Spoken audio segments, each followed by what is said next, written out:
کیا لوگوں نے یہ گمان کر لیا کیا ان یترکوا ان یقولوا آمنا، اتنا کہنے پر چھوٹ جائیں گے، اتنا کہنے سے جنت میں چلے جائیں گے، اتنا کہنے سے جہنم سے بچ جائیں گے، پلسرات کے عذاب سے بچ جائیں گے۔ آمن۔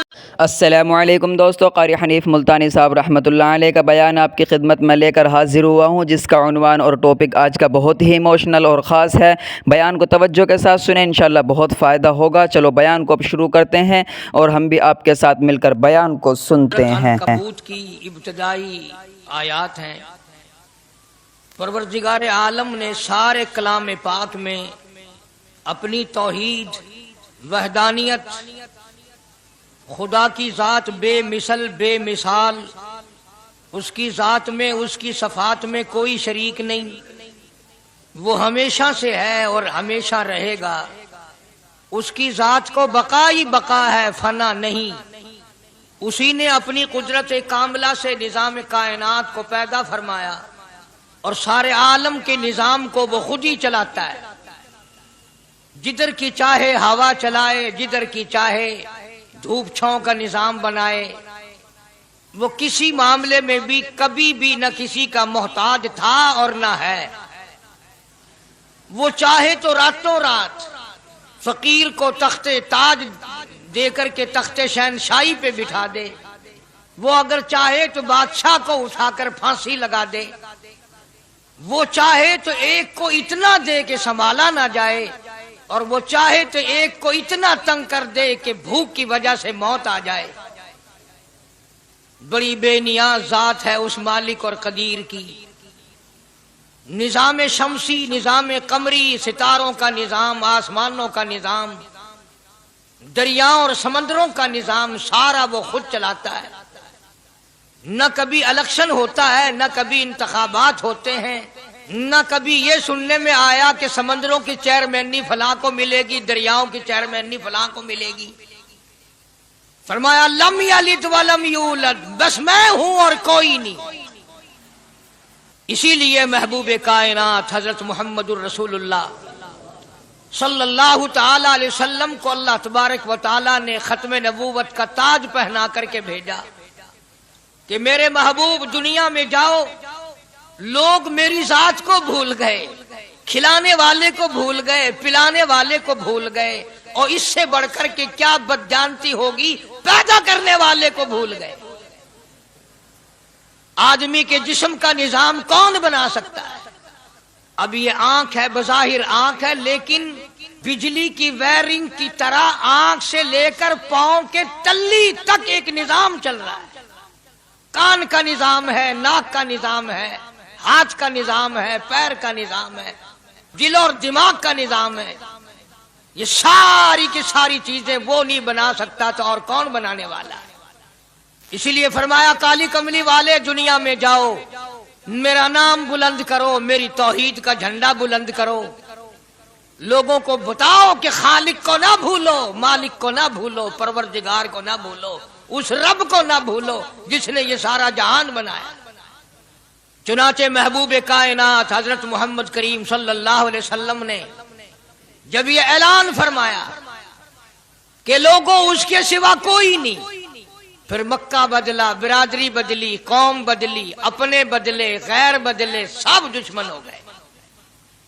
ایک میری بات سمجھ لیں، آج جس طرح کا کلمہ آج ہم پڑھتے ہیں، اگر یہی کلمہ پڑھنا ہوتا تو ابو جہل کافر نہ مرتا، عتبہ کافر نہ مرتا، شیبہ کافر نہ مرتا، ولید ابن مغیرہ کافر نہ مرتا، امیہ ابن خلف کافر نہ مرتا، کہ لا الہ الا اللہ محمد الرسول اللہ بھی پڑھتے رہتے اور بتوں کی پوجا بھی کرتے رہتے، ان کو حاجت روا بھی مانتے رہتے، زنا بھی کرتے رہتے، شراب بھی پیتے رہتے، سب کچھ کرتے، کلمہ پڑھتے رہتے۔ ان کو صرف یہ بات سمجھ نہ آئی، بلکہ ان کی سمجھ یہ تھی کہ جس نے لا الہ الا اللہ منہ سے کہہ لیا، اس کو پھر ساری زندگی کا نظام اللہ کے حکموں کے تابع بنانا پڑے گا۔ جس نے لا الہ الا اللہ پڑھا، پھر وہ اپنی مرضی سے کھا نہیں سکتا، جو چاہے کھائے، اس کو اختیار نہیں۔ جس نے یہ اقرار کر لیا کہ اللہ کے سوا کوئی معبود نہیں، وہ میرا رب ہے، وہ میرا پروردگار ہے، اب اس کو اختیار نہیں کہ وہ جو چاہے کھائے، بکری کھائے گا، گائے کا گوشت کھائے گا، بھینس کا گوشت کھائے گا، مرغی کا کھائے گا، کتا نہیں کھائے گا، سور نہیں کھائے گا، اسے خود اختیار نہیں ہے، جو چاہے کھائے۔ اسی طرح جس نے کلمہ پڑھا وہ پینے میں خود مختار نہیں کہ جو چاہے پیے، پانی پیے گا، سوڈا پیے گا، لسی پیے گا، شربت پیے گا، چائے پیے گا، شراب نہیں پیے گا، پیشاب نہیں پیے گا، حرام نہیں پیے گا، اختیار ختم۔ جب کھانے میں ہم مختار نہیں، اپنا اختیار نہیں رکھتے، پینے میں ہمیں اپنا اختیار نہیں، پہننے میں ہمیں اپنا اختیار نہیں، چلنے پھرنے میں ہمیں اپنا اختیار نہیں، اللہ کے حکموں کی تابع داری کرنی پڑے گی۔ آج یہی بات قرآن کریم نے تمہارے سامنے رکھی ہے۔ اور بھولے ہوئے مسلمانوں، خدا کا ہم پر کتنا بڑا کرم ہے کہ سفید داڑھی ہو جاتی ہے، قبر کے قریب ہو جاتے ہیں، اللہ پاک بار بار قرآن پھر سامنے لاتا ہے، اور مان جا، مان جا، اب بھی مان جا، اب بھی مان جا۔ فرمایا الف لام میم احسب الناس، کیا لوگوں نے یہ گمان کر لیا، کیا لوگوں کا یہ خیال بن گیا، کیا لوگوں کا یہ عمل بن گیا، کیا لوگوں کا یہ عقیدہ بن گیا، کیا لوگوں نے یہ زعم کر لیا، کیا لوگ یہ بنا بیٹھے، تکیہ لگا بیٹھے، ٹھیکہ کر بیٹھے، احسب الناس، کیا لوگوں نے یہ گمان کر لیا، کیا ان یترکوا ان یقولوا آمنا، اتنا کہنے پر چھوٹ جائیں گے، اتنا کہنے سے جنت میں چلے جائیں گے، اتنا کہنے سے جہنم سے بچ جائیں گے، پلسرات کے عذاب سے بچ جائیں گے، آمنا میں مانتا ہوں۔ صرف اتنا کہنے پر چھوٹ نہیں، قرآن کا مقصد یہ ہے ان یترکوا ان یقولوا آمنا، صرف اور صرف اتنا کہنے پر چھوٹ نہیں ہو جائے گی کہ صاحب میں نے قرآن مان لیا، میں نے خدا مان لیا، میں نے مصطفیٰ کریم صلی اللہ علیہ وسلم کو مان لیا، میں نے خدائی نظام کو مان لیا، اور مان تو لیا، اس پہ عمل تو کر۔ فرمایا وَهُمْ لَا يُفْتَنُونَ، اللہ فرماتے ہیں میں آزما کر دیکھوں گا۔ اگر ماسٹر کو امتحان لینے کا اختیار ہے کہ بچہ فیل ہے یا پاس، ڈاکٹروں کو امتحان لینے کا اختیار ہے، پروفیسروں کو امتحان لینے کا اختیار ہے، تو فرمایا وَلَقَدْ فَتَنَّ الَّذِينَ مِن قَبْلِهِمْ فَلَيَعْلَمَنَّ اللَّهُ الَّذِينَ صَدَقُوا وَلَيَعْلَمَنَّ الْكَاذِبِينَ۔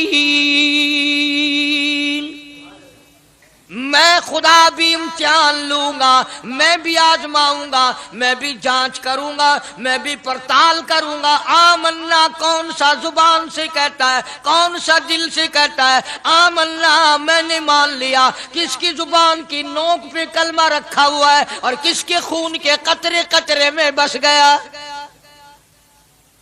میں یہ آزما کر دیکھوں گا، میں یہ پتہ کروں گا کہ آمنا کہنے والے لوگوں کا حال کیا ہے۔ کہیں ایسا تو نہیں کہ ادھر کلمہ بھی چل رہا ہے، ادھر قبروں کو بھی چاٹا جا رہا ہے، ادھر کلمہ بھی چل رہا ہے، ادھر قبر پرستی بھی ہو رہی ہے، بت پرستی بھی ہو رہی ہے۔ ارے ہندو اگر بت کی پوجا کرے تو کافر ہے، اور مسلمان 100 قبروں کی مٹی چاٹے اب بھی مسلمان ہے۔ جناب صحابہ کرام رضوان اللہ تعالی علیہم اجمعین کی جانثار جماعت، وفادار جماعت، نبی کے اشاروں پہ جان دینے والی جماعت، نبی کے سچے عاشق صحابہ کرام کی جماعت آئی، عرض کیا یا رسول اللہ صلی اللہ علیہ وسلم، ہم قیصر و کسریٰ کے دربار میں جاتے ہیں، بڑے بڑے بادشاہوں کے دربار میں جاتے ہیں، ہم دیکھتے ہیں ان کے لوگ کارندے اپنے بادشاہوں کو سجدہ کرتے ہیں، آپ امام الانبیاء، آپ رسولوں کے رسول، آپ نبیوں کے نبی، ساری کائنات کے سردار، اجازت دو ہم بھی آپ کو سجدہ کیا کریں، اجازت دیں آپ، ہم بھی آپ کو سجدہ کرنا چاہتے، ہمارا دل چاہتا ہے، آپ تو بادشاہوں کے بادشاہ ہیں۔ فرمایا لعن اللہ الیہود والنصارى. اندازہ لگاؤ سوال کیا کیا تھا اور اللہ کے پاک پیغمبر صلی اللہ علیہ وسلم نے جواب کیا دیا ہے.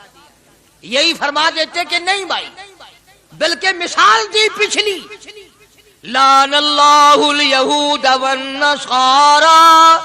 اللہ تعالیٰ نے لعنتی بنا دیا یہود و نصارہ کو. کیوں؟ اتخذوا قبور انبیائہم مساجدا، انہوں نے اپنے نبیوں کی قبروں کو سجدہ گاہ بنایا، اس لیے ملعون بن گئے، لعنتی بن گئے کہ انبیاء علیہ الصلوۃ والسلام کی قبروں کو سجدے شروع کر دیے.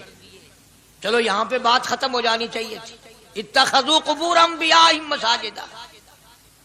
مالک کائنات کی حضور میں رحمت صلی اللہ تعالی علیہ وسلم نے جھولی پھیلا دی. صحابہ اکرام نے ایک سوال کیا، اللہ کے پاک پیغمبر نے اس کا جواب دے دیا، بات ختم ہو گئی. لیکن اللہ کے پاک پیغمبر نے اس بات کو اتنا پختہ کر کے دکھایا اور یہ ثابت کر دیا، میرے صحابہ تم نے سوال کیا، میں نے جواب دے دیا. آگے رب کی حضور میں جھولی پھیلا دی. الہ العالمین تیرے دروازے پہ میرا سوال ہے، اللہم لا تجعل قبری اصنام.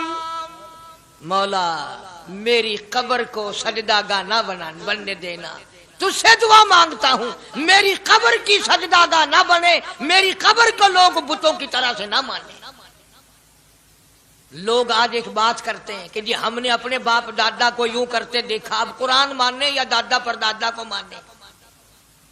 محبوب کائنات حضرت محمد کریم صلی اللہ تعالی علیہ وسلم نے جب قوم کے سامنے اللہ کا قرآن رکھا، یہی جواب انہوں نے دیا، وَإِذَا قِيلَ لَهُمْ تَعَالَوْا إِلَى مَا أَنزَلَ اللَّهُ وَإِلَى الرَّسُولِ. مکے والے کہتے تھے او اللہ کے نبی، خدا کی بات مانے، قرآن مانے، رسول کو مانے، ما حسبنا ما وجدنا علیہ آباءنا، یا اس رستے کو ماننے جس پر ہم نے اپنے بڑکوں کو دیکھا، اپنے باپ دادا کو دیکھا، اس رستے پہ چلیں یا قرآن کے رستے پہ چلیں. ظاہر بات ہے ساری برادریاں غلط، ساری رسومات غلط، ساری لغویات غلط، ساری خرافات غلط، سارا جہان کوڑا، کالی کملی والا سچا، سارا جہان جھوٹا، خدا کا قرآن سچا، خدا کی ذات سچی، خدا کا فرمان سچا. پتہ نہیں کتنے لوگ رسمیں بنا بنا کر کے تباہ ہو کر دنیا سے رخصت ہو گئے. میں یہ کہتا ہوں بچہ پیدا ہوا، اللہ پاک نے کسی کو اولاد دی، بڑی نعمت ہے. اب بیٹا باپ کا ہے یا ماں کا ہے؟ سنو میری بات، اس ماں اور باپ کو نام رکھنے کا اختیار تو ہے، لیکن ایسے نام رکھنے کی اجازت نہیں جو مسلمانوں کے خلاف ہوں. تم تو اپنے بچوں کا نام رکھنے کے بارے میں بھی اختیار نہیں رکھتے، حالانکہ اولاد تمہاری ہے. تم اپنے بچوں کی پرورش کے بارے میں بھی خود مختار نہیں. اللہ کے پاک پیغمبر صلی اللہ علیہ وسلم نے حکم دیا جب بچہ پیدا ہو سجے کان میں اذان کہو اور کھبے کان میں تکبیر کہو. یہ ثابت کر دو اذان تیری ہو گئی، تکبیر تیری ہو گئی، اب تیری زندگی 50 برس کی ہو، 100 سال کی ہو، بس اتنا وقفہ رہ گیا کہ تکبیر ہو چکی اور اللہ اکبر نیت بندنے کی دیر ہے. ظاہر بات ہے لوگ آج کل لکھے پڑے اعتراض کرتے ہیں کہ ہماری سمجھ میں بات نہیں آتی، دین نہیں سمجھ میں آتا، قرآن سمجھ میں نہیں آتا. اب بتاؤ یہ بچے کے کان میں جو 3 دن کا بچہ ہے اس کے کان میں جو اذان آ رہی ہے اس کا کوئی بظاہر فائدہ ہے؟ جب 80 برس کا بوڑھا اذان سن کر مسجد میں نہیں آتا تو یہ بچہ بیچارہ اذان سن کے کیا کرے گا؟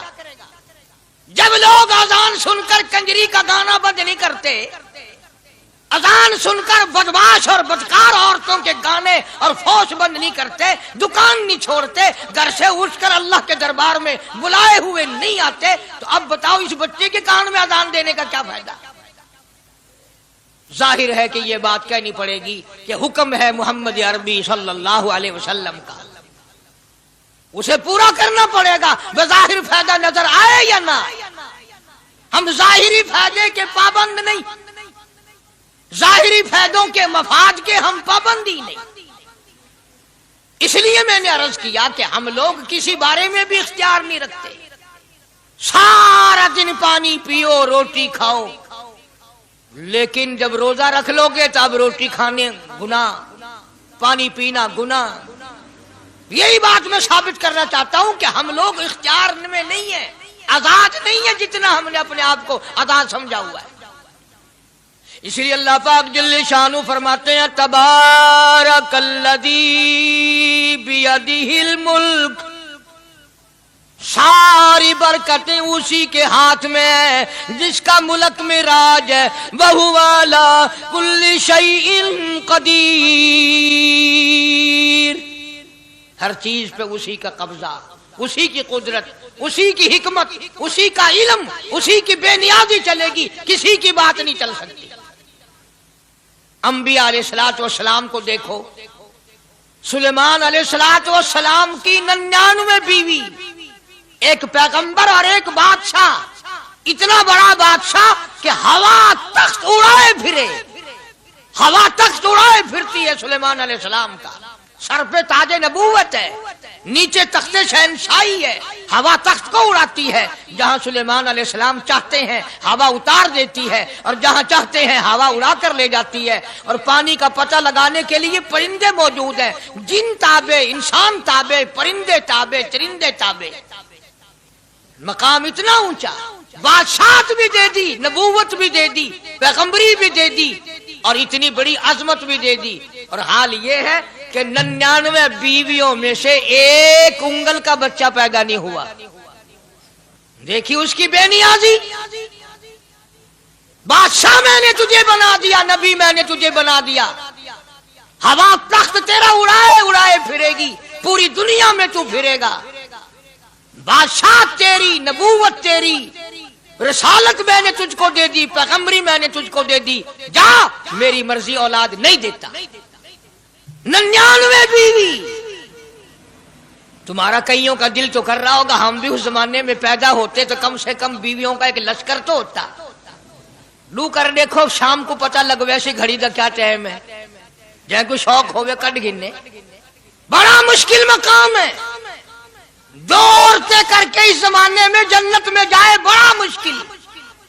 اللہ کے پاک پیغمبر صلی اللہ تعالی علیہ وسلم کا آخری وقت ہے، مرض الموت ہے، آخری دن ہے، آخری بیماری ہے، موت بالکل قریب ہے۔ جناب صفیہ رضی اللہ تعالیٰ عنہ کو بلایا، جناب سودا رضی اللہ تعالیٰ عنہ کو بلایا، ام حبیبہ رضی اللہ تعالیٰ عنہ کو بلایا، حضرت حفصہ رضی اللہ تعالیٰ عنہ کو بلایا، حضرت زینب رضی اللہ تعالیٰ عنہ کو بلایا، ام حبیبہ رضی اللہ تعالیٰ عنہ کو بلایا، ساری گھر والیوں کو، ہماری ماں کو بلا کر اللہ کا پاک پیغمبر فرماتے ہیں، او میری گھر والیوں، میرا آخری وقت قریب ہے، بیماری بڑی سخت ہے، اجازت دے دو میں اپنی بیماری کے دن عائشہ کے حجرے میں گزار لوں۔ امام الانبیاء اجازت لے رہے ہیں، اجازت لے رہے ہیں، تم ناراض گھر بیٹھی رہو، میری باری تھی، میری باری تھی، ساری باری عائشہ کے حجرے میں رکھ دی۔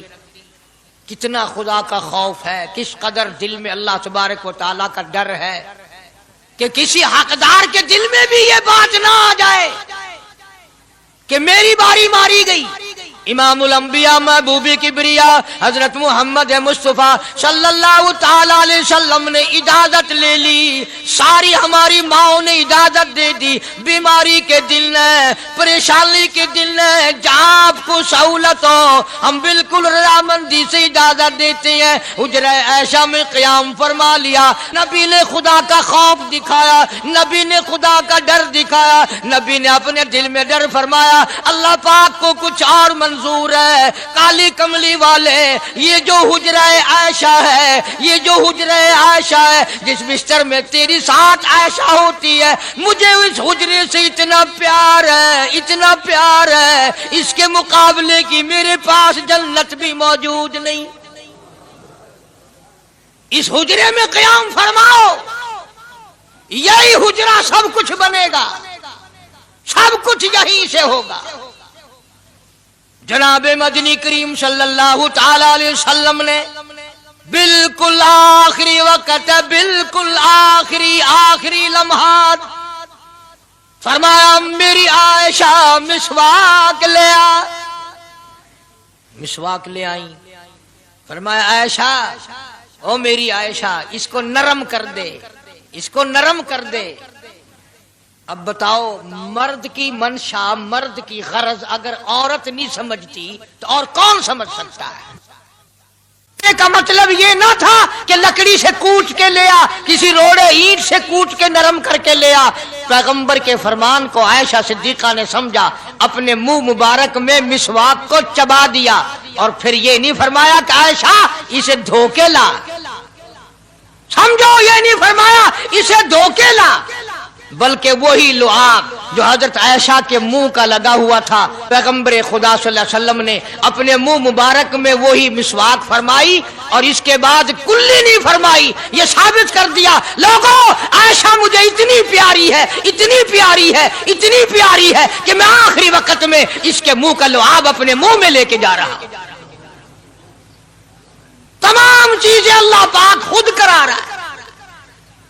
اور ایک اور بات سمجھو، تمہاری بھی تمنا ہے، میری بھی تمنا ہے، ہر مسلمان کی تمنا ہے، اللہ کرے آخری وقت اچھی جگہ آئے۔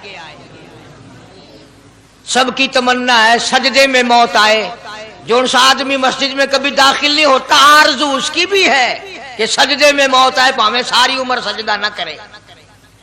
جو آدمی ساری زندگی خدا کے قرآن کو ہاتھ نہیں لگاتا، قرآن کو آنکھ سے دیکھتا نہیں، تمنا اس کی بھی ہے کہ میری موت قرآن پڑھتے ہوئے کی آئے۔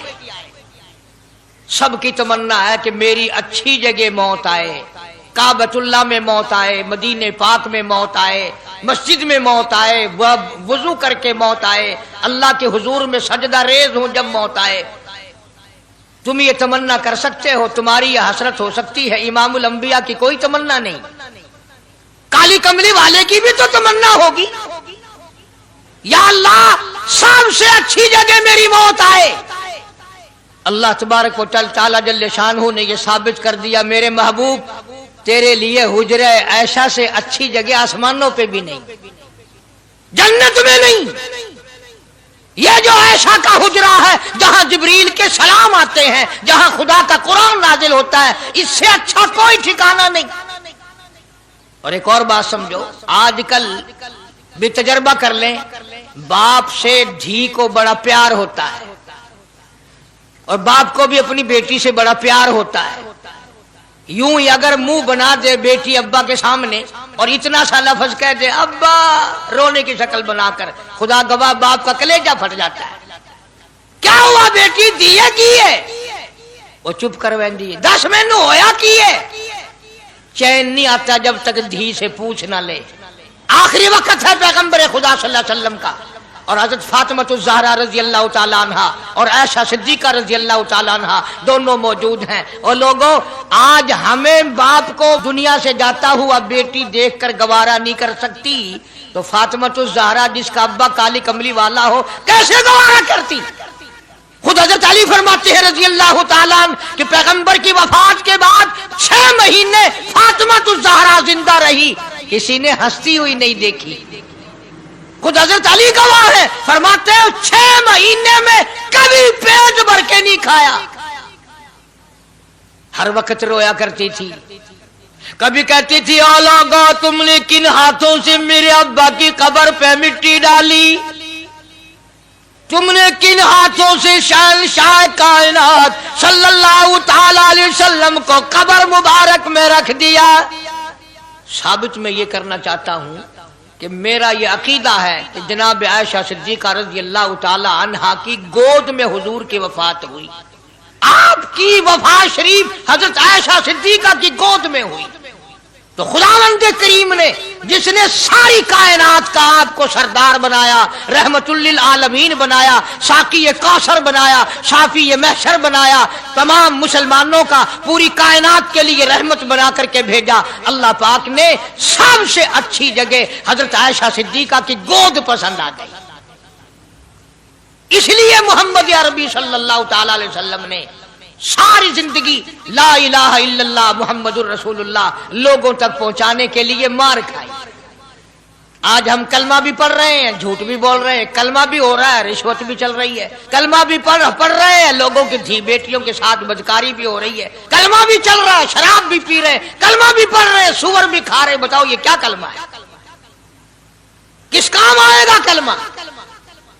حضرات صحابہ کرام رضوان اللہ تعالی علیہم اجمعین کا یہ عالم ہے، جس نے کلمہ پڑھا اس نے پوری زندگی ایک سیکنڈ میں بدل دی، ایک سیکنڈ میں بدل دی۔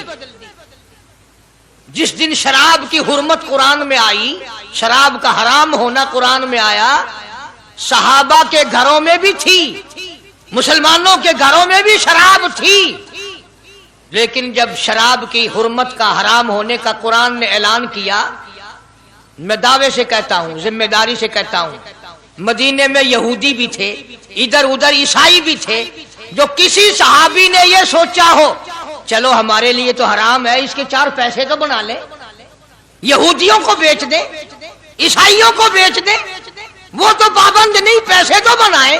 بلکہ علماء نے لکھا ہے کہ مدینے کی گلیوں میں شراب کا دریا بہتا، مٹکے توڑ دیے، سرائیاں توڑ دی، بوتلیں مار مار کے دیواروں میں توڑ دی، قرآن آیا، اس کے بعد آخری دم تک کسی صحابی نے پینا تو کیا اس برتن کو بھی ہاتھ نہیں لگایا جس میں شراب تھی۔ آج ہم تو اپنے لیے مسئلہ نکال لیتے ہیں۔ اب یہ جتنے غریب لوگ ہیں فیم کھاتے رہتے ہیں، چرس پیتے رہتے ہیں، ہریون کھاتے رہتے ہیں، اور اپنے آپ کو ہر وقت کہتے ہیں میں غریب ہوں، کہاں میرا حساب، کہاں میرا عذاب، کہیں میری جنت، کہاں میرا دوزخ وجنا۔ اچھا تیری خدائی بھئی ہے؟ تمام کے تمام یہ عیب غریبوں نے پکڑ لیے۔ اس لیے اللہ پاک جل شانہ نے اعلان کر دیا، فرمایا احسب الناس،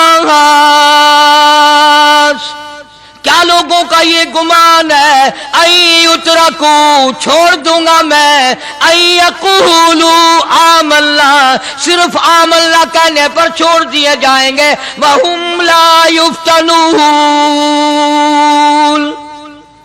میں آزما کر دیکھوں گا کہ لا الہ الا اللہ محمد الرسول اللہ کے مطابق زندگی ہے کہ نہیں، میرے محبوب کے صورت کے مطابق صورت بنی کہ نہیں، لباس بنا کہ نہیں، کھانا پینا میرے محبوب کی اطاعت کرتے ہوئے غلامی میں کرتا ہے یا خود مختار ہو کر کے کرتا ہے۔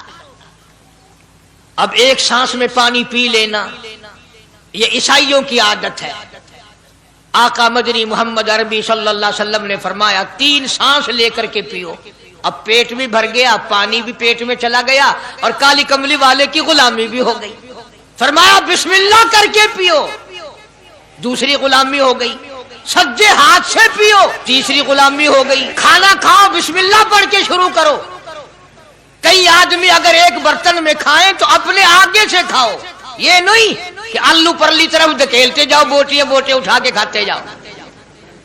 تمام چیزیں بتائی ہیں محبوب کائنات صلی اللہ علیہ وسلم نے۔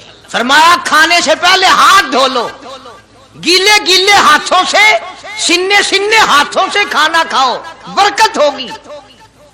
یہ تو ہے نبی کی سنت۔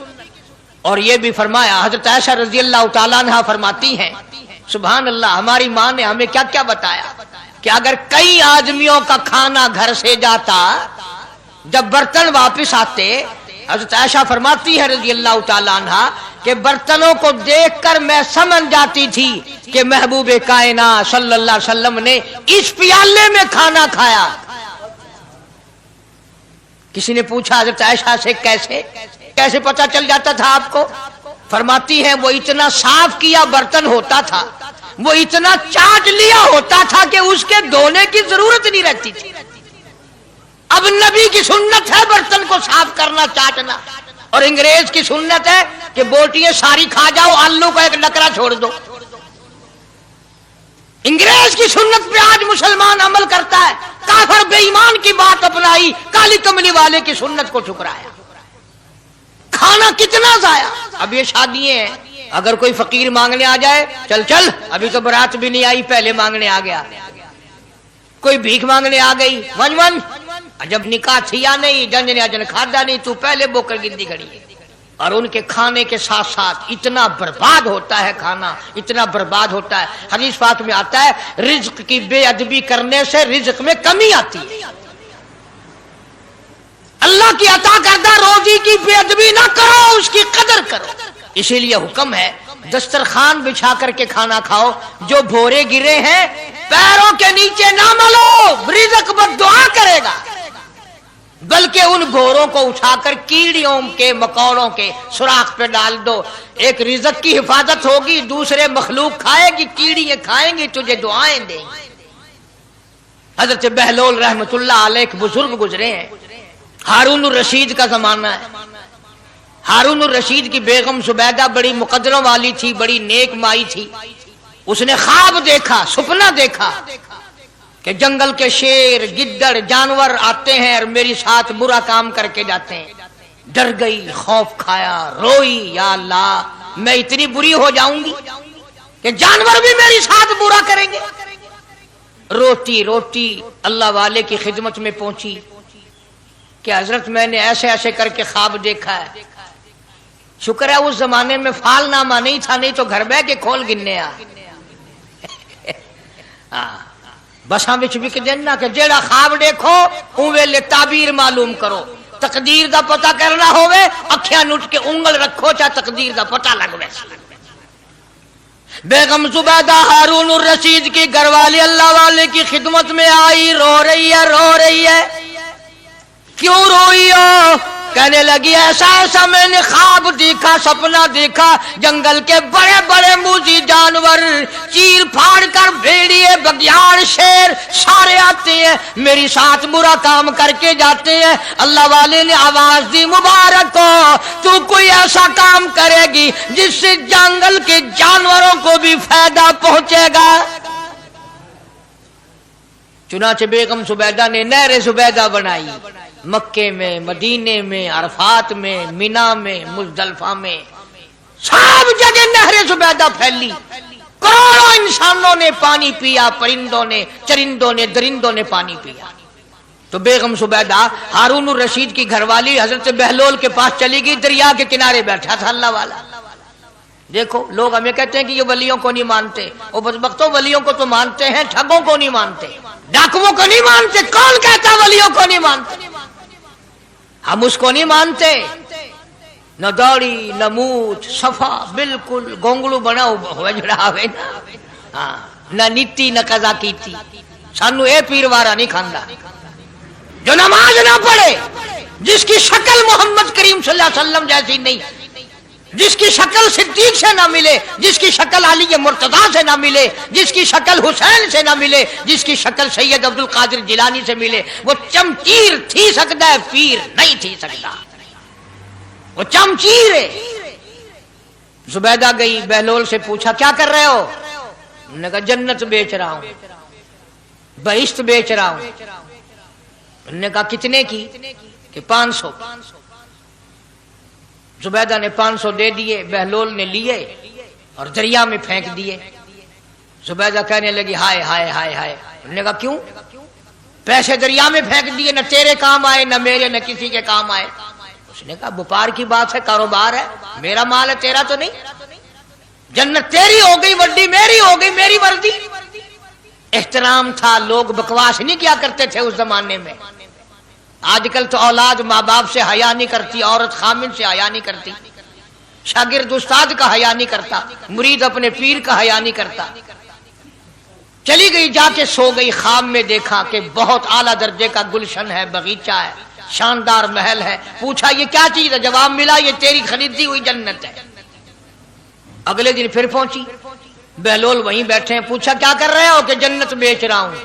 کتنے کی؟ کہ 5000 کی۔ انہوں نے کہا توبہ توبہ، اتنا مہنگا ہو گیا ایک دن میں۔ انہیں پوچھا بہلول منڈی میں مال نہیں رہا یا خریدار زیادہ آ گئے؟ بھی مہنگا ہونے کی دو ہی صورتیں ہیں نا، یا مال مکون جائے یا خریدار ڈھیر آ بن جائے، یا مال ختم ہو جائے یا خریدار زیادہ آ جائے۔ انہوں نے کہا بہلول بہت مہنگی ہو گئی ایک رات میں جنت۔ انہوں نے کہا زبیدہ کل میری زبان پہ یقین کر کے خریدی تھی، آج جنت دیکھ کے آئی ہے۔ کل میری زبان پہ یقین کیا تھا، آج آنکھوں سے دیکھ کر آئی ہے، آنکھوں کے دیکھنے نے مہنگا کر دیا۔ اس نے پھر بھی یہ نہیں سوچا کہ چلو کل خرید تو لی ہے، زیادہ جنت کو آپ کیا کریں گے، کرائے پہ تھوڑی دینی ہے جنت، کچھ تو ساڑھے بچوں ہو گیا نا، تو آخیا چل جتنی مرضی آوے مہنگی کرا سا، تو اپنی گدی کھڑے ہیں، جتنی مرضی آوے مہنگی کر دو۔ زبیدہ نے 5000 دیے اور اس کے حوالے کر دیے، بہلول نے لے کر پھر دریا میں پھینک دیے۔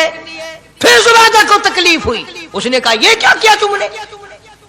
فرمایا کملی تجھے پتہ نہیں، اس اگلے علاقے میں قحط پڑا ہوا ہے، لوگ مرد عورت بچے بھوکے مر رہے ہیں، بھوکے مر رہے ہیں لوگ، میں جو یہ پیسے پھینکتا ہوں مچھلیاں اپنے منہ میں لے کر پانی کے بہاؤ کے ساتھ ساتھ چلتی ہیں، آگے بھوکے لوگوں نے کانٹے لگا رکھے ہیں، جال لگائے ہوئے ہیں، وہ مچھلیاں پکڑ لیتے ہیں، ان کا جب پیٹ چاک کرتے ہیں اندر سے آٹے کے پیسے نکل آتے ہیں، وہ بھوکے روٹی کھا کر تجھے بھی دعا دیتے ہیں، مجھے بھی دعا کرتے ہیں۔ مخلوق کا بھلا منانا سب سے بڑی عبادت ہے۔ آج یہی چیز تو مسلمان سے چھوٹ گئی کہ وہ صرف اپنی پیٹ پرستی کرتا ہے، اپنی غرض پرستی کرتا ہے، اپنی نفس پرستی کرتا ہے، انسانیت کے مقام پر نہیں سوچتا کہ دوسرا بھی میرے جیسا انسان ہے، اس کے بھی پہلو میں دل ہے، اس کو بھی پیٹ لگا ہوا ہے، اس کے بھی بال بچے ہیں، اس کی مجبور اپنا سب کچھ سامنے ہے ہر آدمی۔ اس لیے قرآن کریم نے اعلان کر دیا کہ تم کلمہ پڑھ کے جنت کے ٹھیکیدار نہ بنو، جنت بڑی اوکھی ہے، جنت کی قیمت پوچھنی ہو بلال سے پوچھ کے آ، جنت کی قیمت زنیرہ سے پوچھ کے آ جس کی آنکھیں نکال دی گئی، ابو فقیہہ سے پوچھ کے آ جس کی پسلیاں توڑ دی گئی۔ اس لیے میں نے یہ عنوان عرض کر دیا کہ چھڑا کلمہ کافی نہیں، بلکہ کلمے والی زندگی بنانی پڑے گی، کلمے کے مطابق اپنے آپ کو چلانا پڑے گا، نماز آئے گی، روزہ آئے گا، زکوٰۃ آئے گی، حج آئے گا، شرک چھوڑنا پڑے گا، بدعت چھوڑنی پڑیں گی، لغویات اور بکواسات سے پرہیز کرنا پڑے گا، حرام کھانا نہیں چھوڑنا پڑے گا، حرام پینا چھوڑنا پڑے گا، حرام دیکھنے کی اجازت نہیں، حرام سننے کی اجازت نہیں، حرام پکڑنے کی اجازت نہیں۔ اس لیے اللہ تبارک و تعالیٰ قرآن کریم میں اعلان کرتے ہیں کہ میں بھی تو دیکھتا ہوں کہ کلمہ اس نے زبان کی نوک سے پڑھا یا دل سے پڑھا، اگر دل سے پڑھا تو یہ ساری چیزوں کی پرہیزگاری کرے گا، مانے گا، ہدایت یافتہ بن کر کے جائے گا۔ جس چیز سے پیار ہوتا ہے، جس چیز سے محبت ہوتی ہے، یا یوں کہو جس آدمی سے محبت ہوتی ہے اس کی ہر چیز سے پیار ہوتا ہے۔ یہ ممکن نہیں کہ ایک آدمی یہ کہے کہ تیری شکل سے تو مجھے پیار ہے پر تیری آنکھوں سے بڑی نفرت ہے، اس کے انگ انگ سے محبت ہوتی ہے، حتیٰ کہ اس کے کپڑوں سے بھی پیار ہوتا ہے، اس کی آل اولاد سے بھی انس اور محبت ہوتی ہے۔ وہ کہتے ہیں نا مکاں کو ہے زینت مکیں کے قدم سے، ظرف کی قیمت جو ہے وہ مظروف کی وجہ سے بنتی ہے۔ اب دنیا میں اسلام اور ایمان کی بنیاد یہی چیز بنے گی کہ جیسے کہ حضور کریم صلی اللہ علیہ وسلم کی ذات اقدس سے محبت ہے، پیار ہے، عظمت ہے، تعلق ہے، اسی طرح سے صحابہ کرام ہو یا نبی کا خاندان ہو یا نبی کا مکان ہو یا نبی کا لایا ہوا دین ہو، ہر چیز سے پیار ہونا چاہیے۔ یہ نہیں کہ حضور کریم صلی اللہ علیہ وسلم کی ذات اقدس سے تو محبت ہو، پیار ہو، تعلق ہو اور آپ کے نظام سے نفرت ہو، پھر مسلمانی نہیں۔ خاندان نبوت سے بھی پیار کرنا پڑے گا اور ہونا چاہیے۔ اسی لیے میری ایک بات دل کی تختی پہ لکھ کے لے جاؤ کہ ہمارے نبی کی بات بھی نرالی اور ہمارے نبی کی جماعت بھی نرالی، ہمارے نبی کی ذات بھی نرالی، شان بھی نرالی، شہر بھی نرالا، ملک بھی نرالا۔ کیا چیز عرض کر کے میں آپ کو سمجھاؤں؟ اللہ پاک کو کیا ضرورت پڑی تھی مکے مدینے کی گلیوں کی قسم کھانے کی؟ خدا کو شوق چڑھا کہ پتھروں کی قسم کھانا؟ فرمایا لا اقسم بہذا البلد، میرے محبوب جن گلیوں میں تیرے قدم لگے ہیں مجھ خدا کو ان گلیوں کی قسم، ان شہروں کی قسم، اس وطن کی قسم۔ انناس وہاں نہیں پیدا ہوتا، سیب وہاں نہیں پیدا ہوتا، انگور وہاں نہیں پیدا ہوتا، غلہ کھانے پینے کا سامان وہاں کچھ نہیں پیدا ہوتا ہے، پہاڑ اور پہاڑ بھی خشک، لیکن محبوب جہاں رہتا ہو اس کی ہر چیز سے پیار ہوتا ہے۔ یہ مثال دینی تو نہیں چاہیے، ویسے سمجھانے کے لیے کہتا ہوں۔ مجنو کو ایک اونٹ والا آدمی مل گیا، اس نے مجنو نے پوچھا کہ تو کہاں چلا ہے؟ تو مشہور تو تھا ہی، لوگ جانتے تھے کہ یہ مجنو نے کہا لیلا کے شہر چلاؤں کہ میرا سلام کہیو بہت بہت، کہ اچھی بات۔ آدھا میل وہ اونٹ والا چلا، پھر دوڑ کے بھاگ کے اسے رلا، کہنے لگا میرا پیغام یاد ہے؟ کہ ہاں یاد ہے، کہ زور زور سے سلام کہنا۔ آدھا میل، ایک میل پھر چلا وہ اونٹ والا، پھر دوڑ کے مل گیا، حتیٰ کہ اس شہر میں ہی پہنچ گیا جہاں اس نے جانا تھا۔ اونٹ والا کہنے لگا رے میرا سر کھاتے کھاتے تو نے یہ وقت کر دیا، تو خود ہی جا کے سلام کہہ لے، اب تو شہر وہی آ گیا، میں کیا کہوں گا۔ تو جب شہر کے اس علاقے میں گیا جہاں لیلا رہتی تھی، تو گلی سے کتا نکلا، مجنو نے بیٹھ کے کتے کے پاؤں چومنے شروع کر دیے۔ لوگ کہنے لگے پاگل ہے، گدھا ہے، دیوانہ ہے۔ مولانا روم فرماتے ہیں، کہنے لگا پائے سگ بوسیدہ مجنو خلقش گفتہ اینچ بہود، پائے سگ بوسیدہ مجنو خلقش گفتہ اینچ بہود، گفت مجنو گاہے گاہے کوئے لیلا رفتہ بہود۔ لوگوں نے کہا پاگل، کتے کے پاؤں چوم رہا ہے، تیری عقل ماری گئی۔ مجنو کہنے لگا پہلے اپنی آنکھوں کا تو علاج کرو، تمہیں کتا تو نظر آتا ہے، یہ نظر نہیں آتا، یہ آیا کس کی گلی سے ہے، نکلا کس کی گلی میں سے ہے۔ جب دل میں کوئی بات سما جائے پھر یہی حال بنا کرتا ہے۔ جنگل میں بیٹھا ہوا مجنو یوں انگلی سے لکیریں نکال رہا تھا، کچھ لکھ رہا تھا اور دیکھ رہا تھا۔ کسی نے پوچھ لیا کیا کر رہا ہے یہاں جنگل میں بیٹھا ہوا؟ کہنے لگا گفت نقش نام لیلا می رقم، گفت نقش نام لیلا می رقم، خاطر خود را تسلی میں دہم۔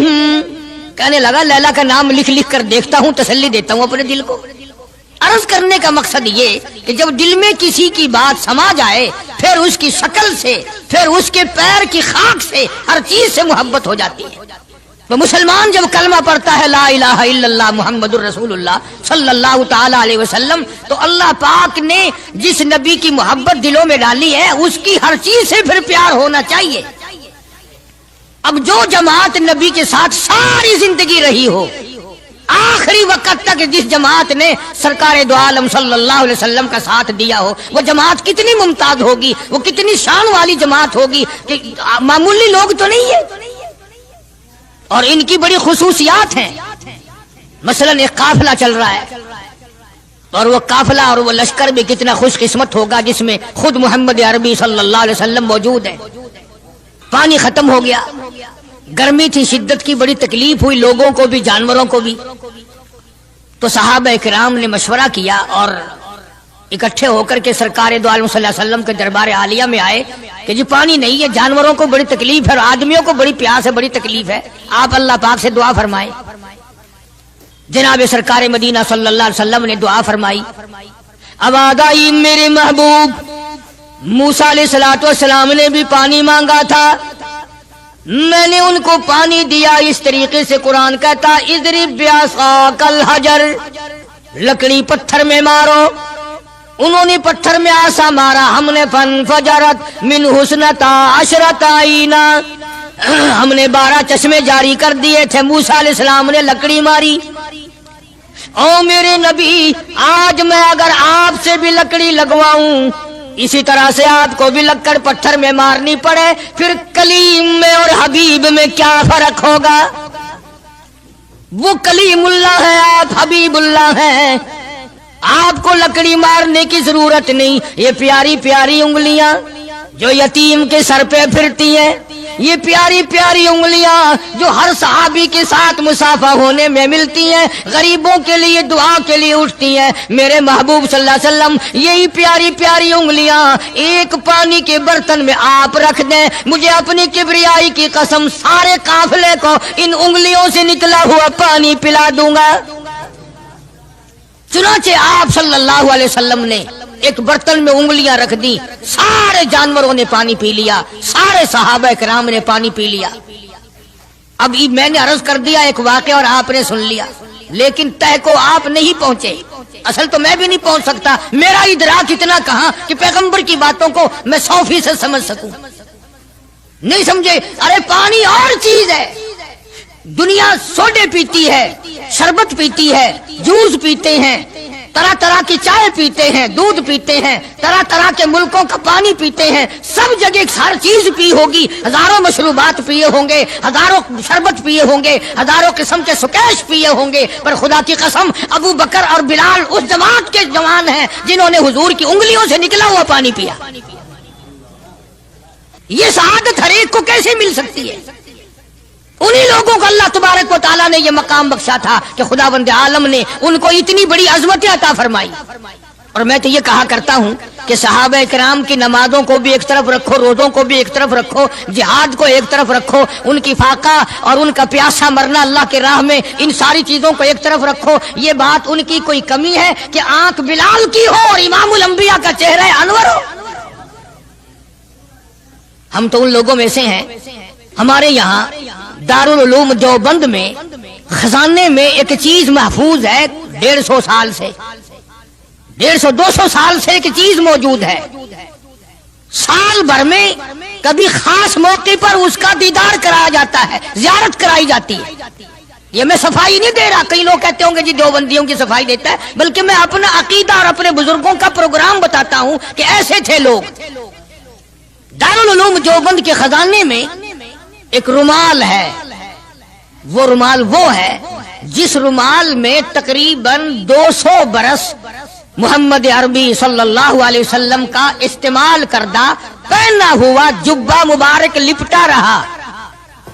یعنی یہ رومال حضور صلی اللہ علیہ وسلم کا استعمال کردہ نہیں، آپ ان کے ہاتھ نے، آپ کے چہرے انور نے یا آپ کے بدن مبارک کے کسی حصے نے اس رومال کو استعمال نہیں کیا، اور نہ کوئی غلط بیانی ہوئی، بلکہ یہ ثابت ہے کہ اس رومال میں حضور صلی اللہ علیہ وسلم کا جبہ مبارک جو تھا وہ 200 برس تک لپٹا رہا.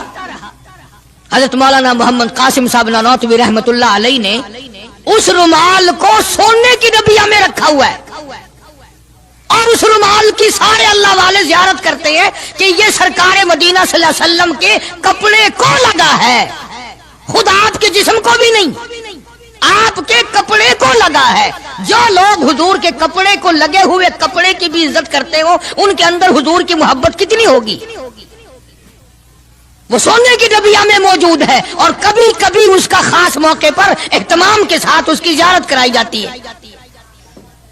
نام پتہ بتانے کی مجھے اجازت نہیں ہے. یہاں پاکستان میں ایک جگہ ہے، وہاں پر حضور کریم صلی اللہ علیہ وسلم کی ریش مبارک، آپ کی داڑھی مبارک کا ایک بال سونے کی ڈبیا کے اندر اور ڈبیا اور پھر اس میں بڑا کچھ عطر وغیرہ اس میں وہ سنبھال کے رکھا ہوا ہے، اور ایک بال مبارک میں سے 2-3 شاخیں اور نکلی ہوئی ہیں. میں یہ عرض کر رہا تھا کہ جو لوگ آپ کے نالین مبارک کی بھی عزت کرتے ہوں، ان کے خود اپنے دلوں میں کتنی محبت اور عظمت ہوگی. حدیث پاک کی ایک کتاب ہے جامع ترمذی، عربی مدارس میں پڑھائی جاتی ہے. اس کتاب میں سرکار مدینہ صلی اللہ علیہ وسلم کا حلیہ نقشہ موجود ہے. تمہارے دل میں تو کبھی یہ محبت بھی نہ اٹھی کہ کم سے کم ہم کبھی کتابوں میں حالات میں سنے تو صحیح آپ کی شکل مبارک کس طرح کی تھی، رنگ مبارک کیسا تھا، انگلیاں مبارک کیسی تھی، چہرہ انور کیسا تھا؟ کتابوں میں سب کچھ موجود ہے. تم عادی بن گئے دوڑے سننے کے، غلط باتیں سننے کے، اصل بات رہی گئی.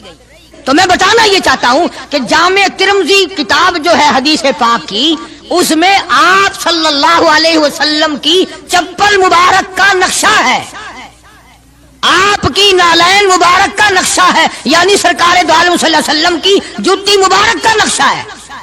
اب وہ ہے اس زمانے کی بالکل سادہ چپل ہے، پہاڑی قسم کی. تو میرے بزرگوں کا اور میرے اکابر کا، علماء دیوبند کا یہ عقیدہ ہے کہ اگر کوئی آنکھوں سے وہ نقشہ دیکھ لے، توجہ کرنا، اور دل میں یہ خیال لائے ہیں یہ بھی کوئی جتی ہے، باٹا والے اتنی اچھی بناتے ہیں، سروس والوں کی اتنی چپلیں اچھی ہیں، فلانے ملک کی اتنی اچھی ہیں، امریکہ میں یوں بنتی ہیں، ہمارے یہاں کمپنیاں یوں بناتی ہے، یہ تو کوئی خاص چپل نہیں. ہمارے بزرگوں نے لکھا ہے جس کے دل میں اتنی سی بات آئی ایمان چلا گیا. ایمان نہیں رہے گا، اس لیے کہ اس ذات کی نالین مبارک کی عزت بھی فرض ہے۔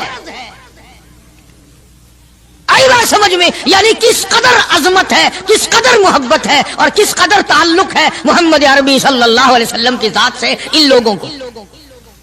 مولانا رشید احمد صاحب گنگوہی رحمت اللہ علیہ رمضان المبارک میں مدینے پاک سے مرید کھجوریں لا کے دے دیتے، تو آپ مریدین کو کھجوریں تقسیم فرماتے اور فرماتے گٹھلیاں مجھے واپس کر دو، کھجوریں کھا کر گٹھلیاں واپس دے دو۔ حضرت کیا کرتے؟ ان گٹھلیوں کو اکٹھا کر کے ہاون دستے میں کوٹ کر صفوف بنا کر رکھ لیتے، اور رمضان شریف میں جس پانی سے روزہ افطار کرتے وہ گٹھلیوں والا صفوف اس میں ملا کر پیتے کہ یہ میرے آقا کے شہر کی گٹھلیاں ہیں۔ کتنی بڑی عزت ہے۔ اس زمانے میں بجلیاں نہیں ہوتی تھی، چراغ جلتے تھے حضور کریم صلی اللہ علیہ وسلم کے گنبد خضرا پہ، جہاں ہر وقت اللہ کی رحمتیں برستی ہیں۔ اللہ ہر ایک کو زیارت نصیب فرمائے۔ 24 گھنٹے فرشتے سلام پڑھ رہے ہیں، صلات پڑھ رہے ہیں، درود پاک پڑھ رہے ہیں، چاروں طرف سے رحمت ہی رحمت برس رہی ہے۔ تو زیتون تیل جلتا تھا، کسی مرید نے حضرت کو لا کے وہ چراغ کا بچا ہوا تیل، ایک تو زیتون ویسے بکبکا ہوتا ہے، زیتون کا تیل کوئی ذائقے دار نہیں ہوتا، ویسے ہی بکبکا، اور پھر اس چراغ کا بچا ہوا جو جل چکا ہو اور بھی زیادہ بدبودار ہو جاتا ہے۔ لیکن مولانا رشید احمد گنگوہی رحمت اللہ علیہ کو جب کسی نے لا کے دیا تو حضرت نے وہ بچا ہوا چراغ کا تیل کھڑے ہو کے پیا۔ تو کسی نے پوچھا حضرت یہ کیوں؟ فرمایا تجھے کیا معلوم ہے یہ اس چراغ کا بچا ہوا تیل ہے جو کالی کملی والے صلی اللہ علیہ وسلم کے روضہ اقدس پہ جل رہا تھا۔ مولانا محمد قاسم صاحب نانوتوی رحمت اللہ علیہ کو کسی نے مدینے پاک سے رومال لا کے دیا، آپ اس کو چومنے لگے، آنکھوں سے لگانے لگے۔ تو کسی نے کہا حضرت کیا چوم رہے ہو؟ یہ تو اٹلی کا بنا ہوا رومال ہے، مدینے میں رومال تھوڑے ہی بنتے ہیں، یہ تو اٹلی کا فلاں ملک کا بنا ہوا، جرمن کا بنا ہوا رومال ہے، آپ چوم رہے ہیں اس کو؟ یہ مدینے میں تھوڑی فیکٹری کوئی رومالوں کی کارخانہ ہے۔ فرمایا نہیں ٹھیک ہے مجھے بھی پتا ہے بنایا جرمن والوں نے ہے، بنا اٹلی میں ہے، لیکن یہ بات تو دیکھ میں تو اس لیے چوم رہا ہوں کہ مدینے کی ہوا اس کو لگی ہے، مدینہ منورہ کی اس کو ہوا لگ گئی ہے، اس لیے میں محبت میں چوم رہا ہوں۔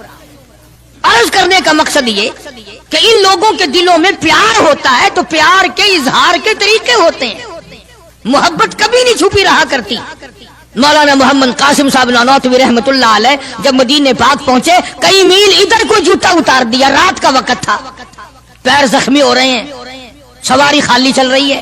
کسی نے عرض کیا حضرت سواری پہ سوار ہو جاؤ، پاؤں زخمی ہو رہے ہیں۔ فرمایا مدینہ میرے آقا کا شہر ہے، سواری پہ چڑھ کر داخل ہوتے ہوئے مدینے پاک میں شرم آتی ہے، مدینے جیسے شہر میں سواری پہ چڑھ کر داخل ہوں۔ چنانچہ جتنے دنوں مدینے پاک میں رہے جوتا نہیں استعمال کیا، جوتا نہیں پہنا مدینے پاک میں رہتے ہوئے مولانا محمد قاسم نانوتوی رحمت اللہ علیہ نے۔ تو شاگردوں نے پوچھا حضرت پتھریلا علاقہ ہے، ٹھوکریں لگتی ہیں، آپ ایسا نہ کریں۔ فرمایا بھائی ڈر لگتا ہے کہیں میرا جوتے والا پیر اس جگہ پر نہ پڑ جائے جہاں میرے آقا حضرت محمد الرسول اللہ صلی اللہ تعالی علیہ وسلم کے قدم مبارک لگا۔ اتنی عظمت، اتنا پیار، اتنا ادب۔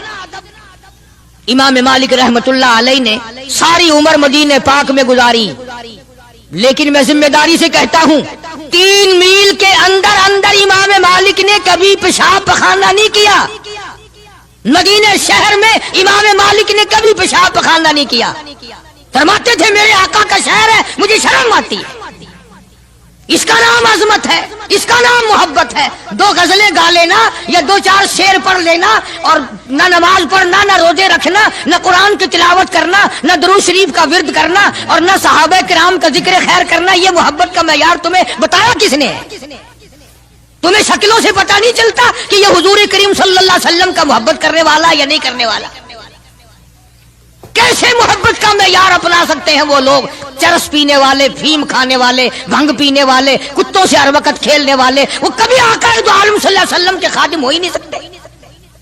مولانا محمد قاسم صاحب نانوتوی رحمت اللہ علیہ صحابہ صفہ کے چبوترے تک جاتے ہیں، سلام کے لیے جاتے ہیں، لیکن صحابہ کرام صفہ رضی اللہ تعالیٰ عنہ مجمعین کے چبوترے کے قریب سے رو کر واپس آ جاتے ہیں۔ شاگردوں نے پوچھا حضرت آگے کیوں نہیں تشریف لے جاتے؟ فرمایا بھائی گھبراہٹ ہوتی ہے، شہنشاہ کا دربار ہے، شہنشاہ کائنات کا دربار ہے، مجھے ڈر لگتا ہے آگے جاتے ہوئے، شرم آتی ہے۔ کئی دنوں کے بعد ماجہ شریف تک گئے، جالیوں کے قریب تک گئے اور وہاں جا کر کے سلام عرض کیا تو مولانا محمد قاسم صاحب نانوتوی رحمت اللہ علیہ ہنستے ہوئے واپس تشریف لائے۔ کسی نے پوچھ لیا اللہ والے کئی دنوں سے تو دیکھا روتے ہوئے واپس آیا کرتے تھے، آج مسکراتے ہوئے آئے ہو؟ فرمایا الحمدللہ کام بن گیا، کام بن گیا۔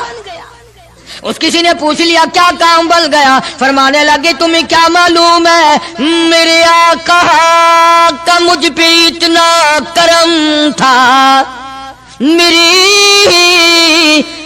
آقا کا مجھ پہ اتنا کرم تھا، بھر دیا میرا دامن پھیلانے سے پہلے، میرے آقا کا مجھ پہ اتنا کرم تھا، نشہ رنگ لایا پلانے سے پہلے، اور بھر دیا میرا دامن پھیلانے سے پہلے، مجھے کالی کملی والے صلی اللہ علیہ وسلم نے دودھ پلا دیا، علم حدیث پلا دیا۔ عجب انداز کے لوگ ہیں، عشق ان جیسا۔ باہر تشریف لائے، نعتیہ کلام تو دیکھو، عشق کے بغیر ایسا کون کہہ سکتا ہے؟ یوں فرماتے ہیں جیوں تو سگانے، جیوں تو سگانے حرم کے ساتھ پھروں، او میری مولا بقایا زندگی اگر میری ہے، میرا مدینے کے کتوں میں شمار کر دے، میں بڑا راضی۔